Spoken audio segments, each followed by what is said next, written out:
Hello and welcome to another episode of the Agency Leadership Podcast. I'm Chip Griffin. And I'm Gini Dietrich. And Ginny, I have this idea for another podcast. I think I'm going to work on it over the next 20 minutes. Is that all right with you? That sounds great. Excellent. Right after this.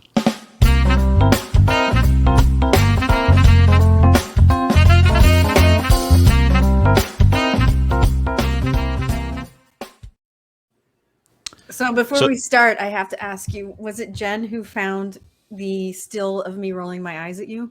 Because it was kind of amazing. No, that was all me. That was you. I handle all the video editing and that kind of stuff. Yeah. So, yes.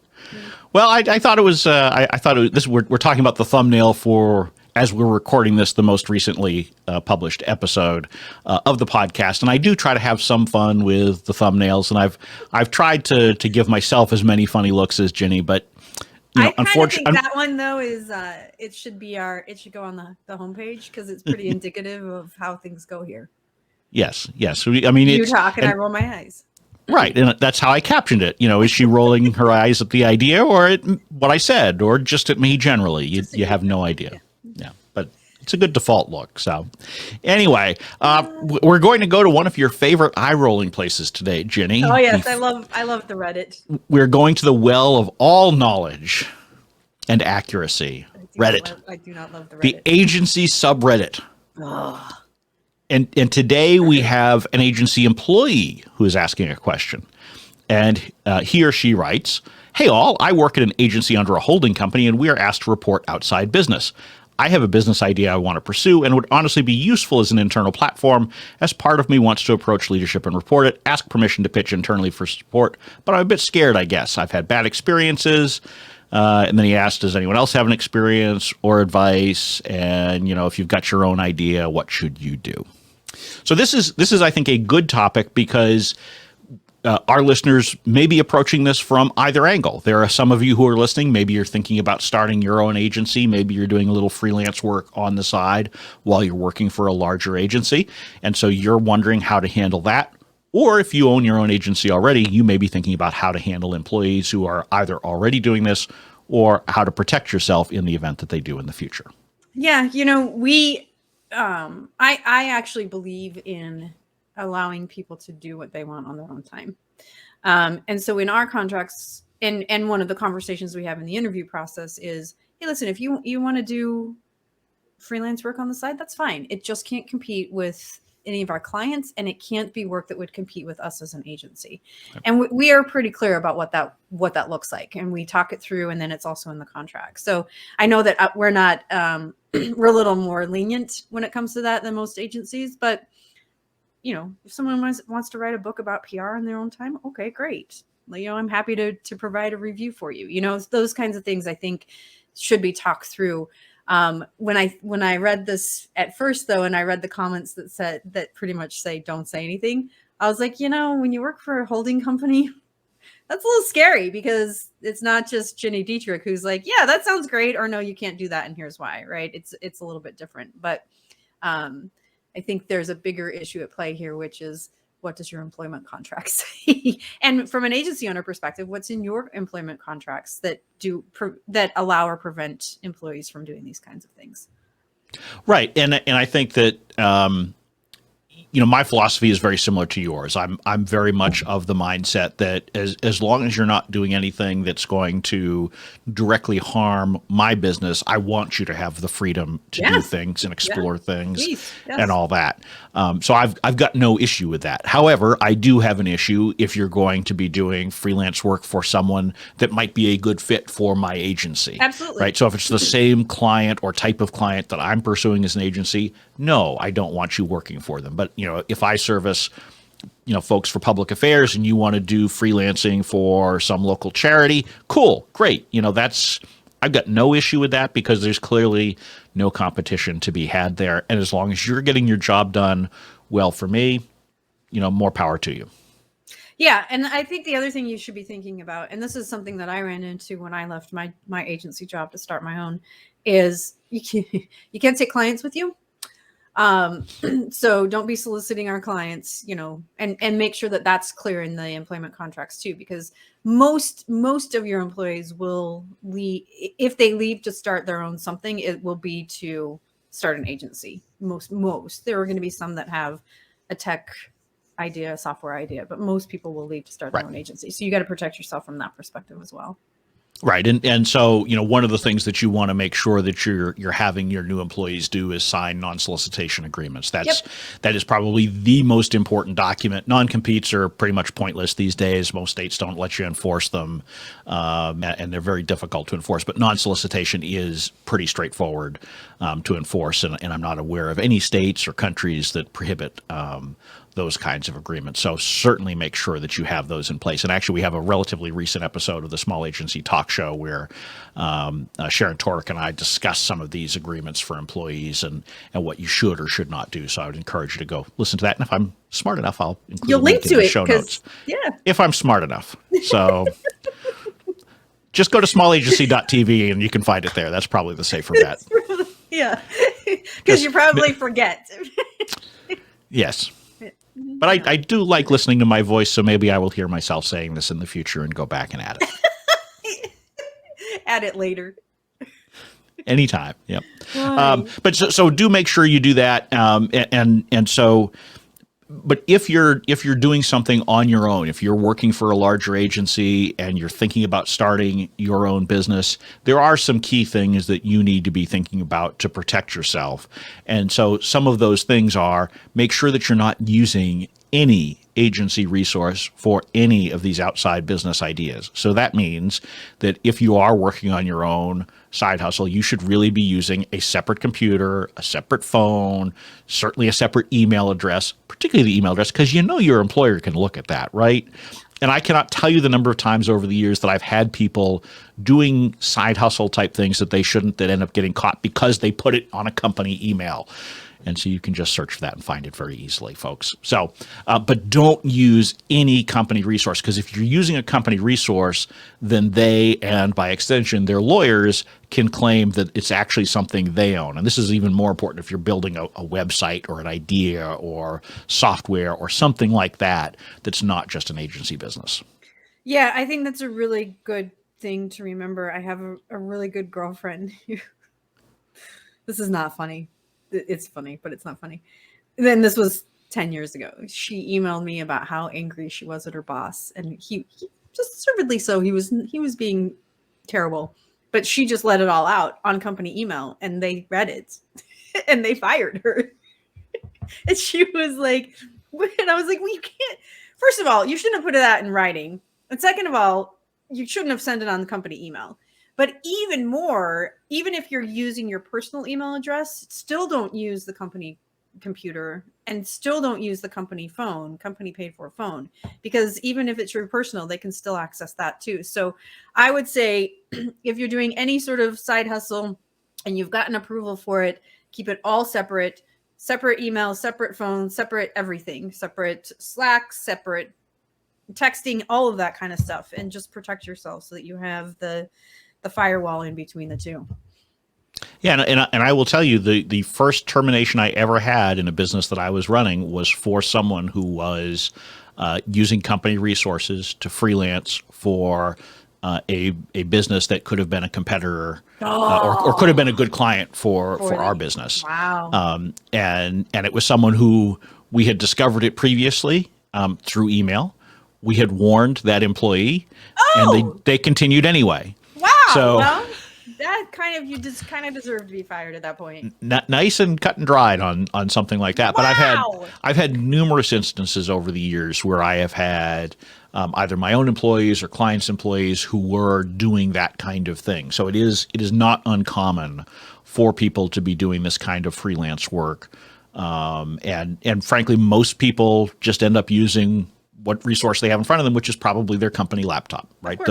Most people don't have their own computer these days. But if you're going to be starting your own business, you need to have your own. You're going to need it anyway, because you're not going to be able to keep using your employer's equipment after you leave. So make sure that you've got it set up this way so that you are not running into problems down the road. And I will tell you, it typically only becomes a problem when you start to be successful, right? Because your employer doesn't care about you if your idea for a new product or service is not getting off the ground, if your agency is not getting off the ground. They don't care. They're not going to pursue you. They're going to pursue you when you start to do well, and that's when it's really going to hurt. Yeah. And they can come at you well after the fact if they discover that, let's say you built the next Google on their equipment, right? They will come and take it from you. Yes, they will. And you do not want that to happen. So. You do not want that to happen. And while it can feel good to sort of stick it to the big holding company man, they're also the ones who have the most lawyers. So and the most money. And yeah. They will come get you. And they sometimes like to just make a point. And yes, I know that you like to make a point too, Ginny. I do like to make a point. Very much so. I very much like to spend my money to make a point. I do. But so I mean, let's say that I'm a small agency owner. How do I protect? I mean, obviously we've talked about, you want to make sure you have the proper legal agreements in place, but how do you make sure that you're creating an environment that, whether you're as permissive as you and I are, as far as allowing people to have side hustles or not, how do you sort of handle it from a management perspective to make sure that you're not having your own team go down paths you don't want them on? I mean, it's really a cultural thing, right? I mean, if you have an open and authentic and trustworthy culture where people feel comfortable, they're not, what did they say? I'm a bit scared. Like they may be nervous because, it's probably something that you don't want to have to bring up to your boss. But if you've created a culture that allows for that kind of thing, I think it's completely different than one that, like, we have a client that their culture is, it's a little messy, and they've not created an opportunity to empower employees and build trust. And because of that, I can see that some employees would want to stick it to the man in some cases. Right. But I think, and certainly I'm not perfect and I've made mistakes, but I think from our perspective, we lay out the expectations in the interview process. We repeat them again in the onboarding process. And then we have conversations about it. I mean, we're pretty open about, one of my former colleagues started a bakery shipping company while she worked here. And she came to me and said, "Hey, I'm going to do this. I'd like to do this. Is that okay with you?" And I was like, "Yeah, go do it. As long as it doesn't interfere with your job." Absolutely. And because of that, we had conversations in team meetings about it. Like, she's doing this and you guys should support her and those kinds of things. And so that creates a culture where if somebody has a side hustle, they feel comfortable bringing it up. Now, like you said, if it was something that was good for my business or it competed with one of our clients, I would tell them no, and they would have to make a decision. But right. For the most part, it's things that don't have anything to do with, it's a side hustle because it's a passion, not because they're trying to do 24 hours of PR.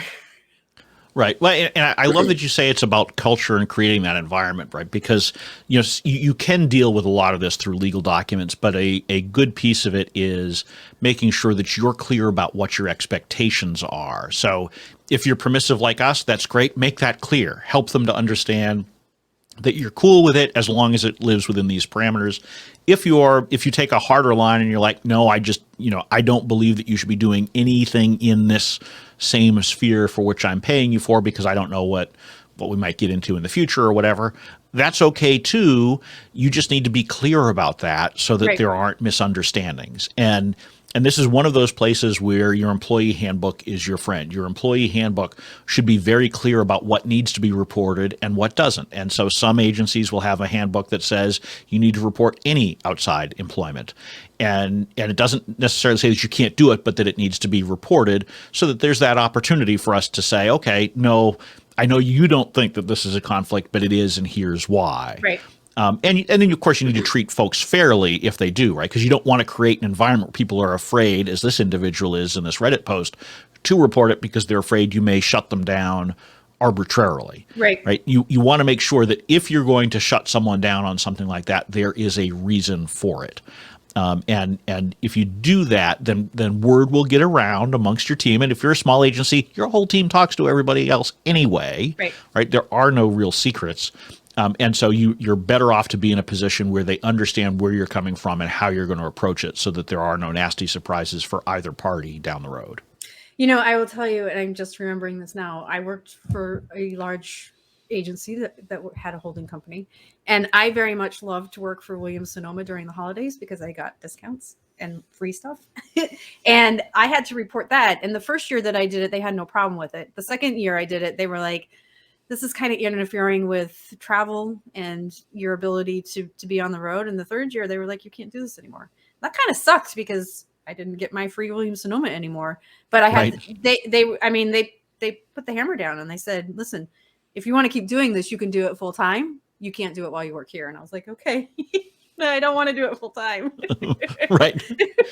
Well, and that's why it's important for you to be clear as an owner and to be clear as an employee that whatever you're doing on the outside simply can't interfere with your main job. Right. And so you as an employee should not expect that you should be able to say no to a business trip because you're doing something on the side. Unless you've already created that expectation with your employer, don't expect that they're going to say, sure, you don't have to go on this business trip. You don't have to be on this call because I understand that you're doing some freelancing or you're driving for Uber or working for Williams-Sonoma or whatever. Yeah. So, and I know that there are some folks who believe that, that not only should they be able to do their side hustle, but they should be able to decide for themselves how they're going to manage that versus their main job. And that's simply not true. Your main job has to take priority. Yeah. And that was a hard lesson for, me as a 24-year-old to learn. Sure. That kind of sucked. But I can buy my own peppermint bark, I guess. Right. And there are a lot of folks who do have, the side hustles that are non-competitive, whether that's, driving for an Uber or a Lyft or doing some of these other gig economy type things, because it is a good way to generate some extra income, particularly, for your younger, more junior employees who may be looking to either supplement their salary or just, put away some more money so that they can afford a nicer vacation whenever people do more traveling than they are now, all those kinds of things. And so I think it's smart to allow people to do that as long as it's not interfering 100%. With the main business. But that's usually these disputes come into play because there's a disagreement over what's truly interfering with your ability to do your job, because your perspective may not be the same as mine as the employer on that. And you also may not have the same perspective on whether something is competitive or not. So there's always going to be some gray area here. But I think most of the problems with all of these things get solved simply by communicating. And so if you share what your expectations are as an owner, if your employees share what they're up to, and you figure out how to sort them through, generally they work out. The vast majority of times when I see it break down, it's because one party either wasn't clear, didn't share information when they should have, or frankly, were trying to pull a fast one. Yeah. And, those tend not to end well. That is 100% true. So be clear, create a culture that people feel comfortable telling you the truth and being open and honest. Have set expectations and be open about what they are, and you'll be fine. I mean, sure, you're going to have occasional things that come up, but for the most part, it'll be fine. Yep. And frankly, if some of these side hustles can actually be beneficial to the employer, right? Because sometimes you learn new skills. You certainly start to learn some business skills, which can be very beneficial. Correct. So, there's certainly value to it, but communicate, be transparent. Everybody give each other a hug and it's all going to work out fine. Sing a song. We'll be good. And with that, I will not sing a song, but we will bring this episode to a close. And I still haven't figured out that other podcast I'm going to start, but eventually I will. Well, make sure you let me know so that we can have a conversation about it. Well, maybe. We'll see. Anyway, this is the Agency Leadership Podcast. I'm Chip Griffin. And I'm Jenny Dietrich. And it depends. Thank you for listening to the Agency Leadership Podcast. You can watch or listen to every episode by visiting agencyleadershippodcast.com. The Agency Leadership Podcast is distributed on the FIR Podcast Network. Just visit www.firpodcastnetwork.com. We welcome your feedback and suggestions and look forward to being back with you again next week.